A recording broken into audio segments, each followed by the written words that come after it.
2016 Kia Soul.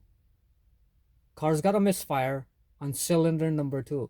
They already changed the coils, they swapped the coils, they swapped the plugs, and misfire stays in cylinder number 2. They already did the compression check, and on the cylinder number 2 they had only 30 psi, and rest of them's got 180 psi. So they dropped it off here. I verified, yes, indeed, it's got a misfire on number 2, cylinder number 2, and I did verify compression check. It's cylinder number 2's got a 30 psi. So the reason I'm making this video, I was gonna do a cylinder leak down test. The shop dropped it off with me. They wanted me to look it over and do the leak down test. So before doing a leak down test, here's what I did. So to try to save the time, I was like, okay, let me see if I can put my Borescope in it and see if I find something.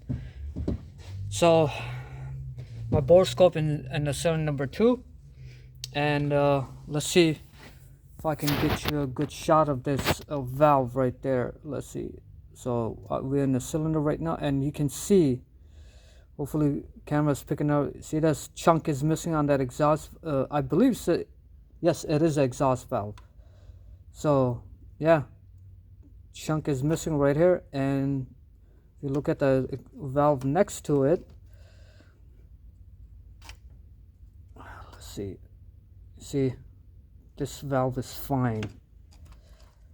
Come on, I don't have the Borescope with the twisted cam, but yeah, I'm trying to twist it with my finger. But yeah, see, this valve is fine, but valve next to it, you can see it's missing a chunk. So yeah, if I were to do a leak down test, definitely you would hear air coming from the exhaust side of it. So no need to do leak down test, and I'll let the shop know.